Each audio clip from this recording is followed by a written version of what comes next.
The fastest way to grow your sense of how the modern world actually works is to study the world wars. So over the next stretch of videos, I'm walking you through them piece by piece, the battles, the strategy, the rise and fall of empires, and the cold logic baked into every decision. And today, we're starting with the single moment that flipped the entire 20th century on its head. One bullet, one street corner, Sarajevo. Open any history textbook and you'll get one dry sentence. On June the 28th, 1914, Archduke Franz Ferdinand of Austria-Hungary and his wife were assassinated in Sarajevo. That's it. Move on to Chapter 4. But that one line is hiding the most important domino in modern history. The direct body count from the shooting itself? 2 people. That's nothing next to the meat grinder battles that came later, where tens of thousands died in a single afternoon. But the impact of those 2 shots? That bullet lit the fuse on World War I. Around 16 million dead. The map of Europe redrawn. Empires erased. So how does a 19-year-old kid manage to drag 30-plus countries into 4 years of slaughter? Stay with me, because the answer is wilder than the textbook version. Rewind to the late 1800s. Forget the image of powdered wigs and ballroom diplomacy, that Europe is dead. The great powers have crashed into the era of monopoly capitalism, and they're doing exactly what monopolies do. Grabbing colonies, cornering markets, hoarding power. Picture a pack of wolves circling the last few scraps of meat, and you've got the vibe. To protect themselves and preload the punch, they bind into 2 military blocs. On one side, the Triple Alliance, Germany, Austria-Hungary, Italy. On the other, the Triple Entente, Britain, France, Russia. And here's the crucial part, the part most people gloss over. The treaties weren't vague. They had a clause that basically said, if my ally gets attacked, I am in, which meant any local fight, anywhere on the continent, could chain react into a continent-wide war. By 1914, the arms race had stacked Europe up like a powder keg waiting for a spark. And the Balkans? The Balkans were the fuse. Why the Balkans specifically? Geography. The peninsula sits at the crossroads of Europe, Africa, and Asia, and it controls the seam between the Black Sea and the Mediterranean. If you're a strategist, you want it? Add to that one of the most ethnically tangled regions on Earth, Serbs, Bulgarians, Greeks, more than 10 major ethnic groups crammed together. All of them ground down for centuries under the boots of Austria-Hungary and the Ottoman Empire. Independence movements never stopped. They smoldered, generation after generation.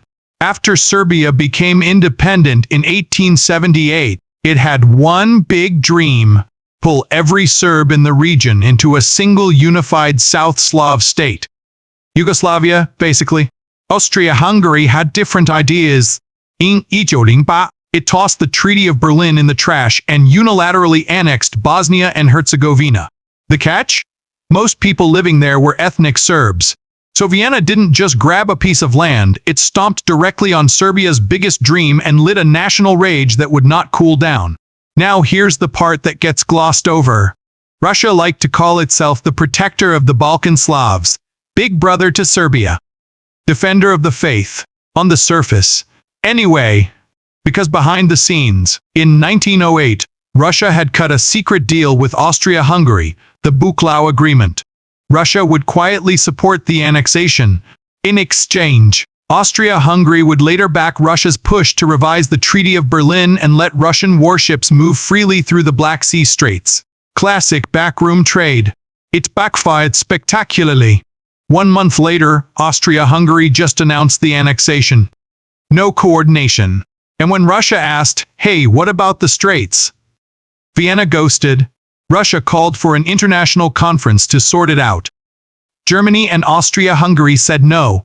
Then, under German pressure, Russia even had to turn around and lean on Serbia to stop its anti-Austrian agitation. So Russia got humiliated on the world stage, lost its leverage, and threw Serbia under the bus all at once. Quietly, Russia started keeping a list. Germany and Austria-Hungary went on it. So did Britain and France, who'd backed Vienna because they were terrified of Russian warships rebalancing Europe's military map. The ugly truth here? Nobody actually cared about Serbia. Every great power was running its own playbook, and Serbia was a chess piece. But none of these grudges were ready to detonate on their own. Diplomats kept smoothing things over, and on paper Europe was still at peace.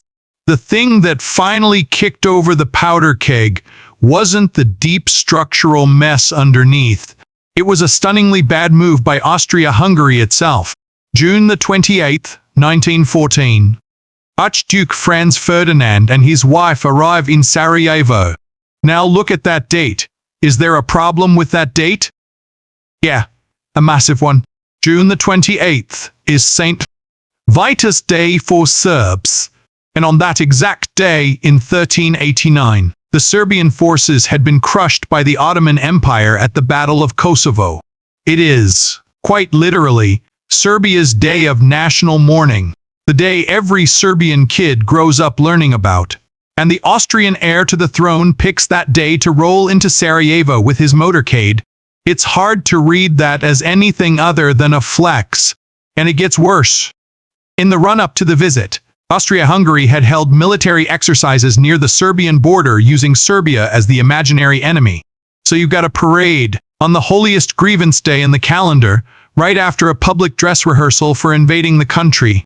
If you wanted to design a message that would push extremists over the edge, you couldn't have written a better script. And so, predictably, when word got out, Serbian nationalists snapped. The plan to kill the Archduke was already being put together. The group running the operation was the Black Hand, a secret military society founded 3 years earlier with one obsession: unify every Serb-inhabited piece of land into a greater Serbia, by any means necessary. These are the radicals. To make sure the job got done, the Black Hand picked 7 assassins and spread them along the parade route. One of them was a 19-year-old named Gavrilo Princip. Each man was equipped with a bomb, a pistol, and a small vial of cyanide so they could swallow it if they got caught. No one was supposed to come back alive. A little after 10 in the morning, the motorcade rolls into Sarajevo. Streets packed. Crowds shoulder to shoulder. Which, honestly, is exactly what an assassin wants. As the cars slow, one of the conspirators, Kabrinovic, pulls out a bomb and throws it at Ferdinand's car. Nerves get him. The bomb misses, bounces, and detonates near the car behind, wounding members of the entourage instead. The motorcade reroutes on the fly. But here's where the universe pulls one of the most absurd plot twists in modern history. The driver doesn't know the way to the hospital. He gets confused. He slows down to figure it out, right at a corner near the Latin Bridge, and who happens to be standing at a cafe on that exact corner. Princip. He'd already assumed the assassination was a bust. He's just standing there, and suddenly Franz Ferdinand's car rolls up to him at walking speed. He steps off the curb, draws his pistol, and fires 2 shots. The first round hits Ferdinand in the neck. The second tears through his wife Sophie's abdomen. Within minutes, both of them are gone. Once the news started rippling outward, the mood in every European capital shifted. And in Vienna, the reaction wasn't grief.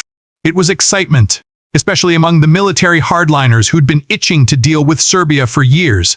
They'd just been handed the perfect excuse. Now, was there any actual evidence that the Serbian government planned the hit? No. None. Didn't matter. Austria-Hungary publicly framed it as a state-sponsored terrorist attack and rolled with that. But Vienna also knew it couldn't move solo. Hit Serbia, and Russia steps in. So they went to Berlin and asked for cover. And Germany handed them what history now calls the blank check, a written promise of unconditional military and economic support for whatever Austria-Hungary chose to do to Serbia, up to and including a war with Russia. Imagine someone telling you, whatever you do, I've got you, even if it's the worst idea on earth. That's what Germany did. Of course, Vienna got bolder. On July the 23rd, Austria-Hungary delivered an ultimatum to Serbia. Disband every anti-Austrian organization. Punish everyone connected to anti-Austrian activity. Allow Austrian officials to enter Serbia and run the investigation themselves. Even accept Austrian guidance inside the Serbian government. I'm not exaggerating. Those terms were designed to turn Serbia into a vassal state. Sign, and you've handed over your sovereignty. Serbia knew it couldn't win a fight, so it tried to fold gracefully. It accepted nearly all of the demands. It agreed to punish the so-called anti-Austrian elements. The only line it wouldn't cross was the one letting Austrian officials run a criminal investigation on Serbian soil, a direct violation of basic sovereignty. And here's the kicker. That was exactly what Vienna wanted. They didn't want compliance. They wanted a war. So on July the 28th, 1914, Austria-Hungary declared the response inadequate and declared war on Serbia. That declaration is where the chain reaction starts and never stops. Russia, treaty-bound to Serbia, announces military mobilization. Germany sees the Russian mobilization and declares war on Russia on August the 1st. 2 days later, Germany declares war on France. And you might be thinking, hold on, why is Germany picking a fight with two great powers at the same time? Because France was Russia's ally and shared a border with Germany. The German General Staff's nightmare was a two-front war. Their answer was the Schlieffen Plan: hit France first, hit it fast, knock it out in weeks, before Russia's huge but slow army could finish concentrating on the eastern border, then swing east. To pull that off, Germany marched straight through neutral Belgium. That single move flipped Britain. London had already been watching Germany's rise eat into British influence. Now it had a clean moral and legal reason to step in, defending Belgian neutrality. On August the 4th, Britain declared war on Germany. 1 month, from Austria-Hungary versus Serbia, to Britain, France, Russia, Germany, and Austria-Hungary all locked in. Every major power on the continent. In. The fire jumped from the Balkans to the rest of Europe in weeks. And the lesson here writes itself. Once you've wired the alliance machine the way Europe wired it, any spark can torch the whole house. The system was designed to escalate. Once a war like that gets going, you can't just call time out. 4 years. More than 30 countries pulled in. Over 1.5 billion people, roughly 3/4 of the planet at the time, living inside countries at war. The fighting spread out of Europe and into Asia, Africa, and the Pacific. But Europe itself became hell on earth. At Verdun, 10 months of fighting produced more than 700,000 casualties between the two sides. At the Somme, the British took around 60,000 casualties on day one. Day one. By the end, roughly 16 million people were dead. More than 20 million wounded. Around 30% of industrial capacity destroyed. Europe's economy was on its knees. In November, Germany and Austria-Hungary collapsed, and the war ended in an armistice that led the next year to the Treaty of Versailles. And after all of that, the question of who actually won is almost insulting. Nobody won. The continent shoved itself off a cliff together. And the starting point of all of it? 2 pistol shots on a Sarajevo street corner, fired by a 19-year-old kid who thought the day was already lost. Think about that for a second. The biggest catastrophe of the modern age started with a wrong turn and a teenager who'd already given up.